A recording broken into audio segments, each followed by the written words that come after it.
Hey guys, in this video, I will show you how to archive chats on Snapchat. Alright, so let's begin with the video.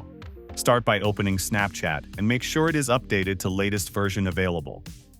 After that, sign into your account, and you will be redirected to this type of page. Here, tap on Chats section, and all of your chats will be displayed on your screen. Now, open the person's chat you want to archive. Here, tap on its profile icon at the top, and you will see this type of interface. Now, tap on these three dots and pop-up menu will appear.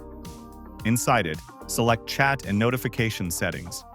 Then select Clear from Chat Feed and confirm it. Now go back, and you can see your chat is now archived. Now, to unarchive this, tap on the search bar and search for that person you just archived.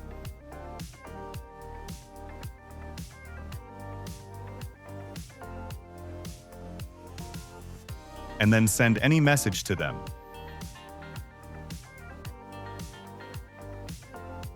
You can see the chat is now unarchived. So that's basically how you can archive chats on Snapchat.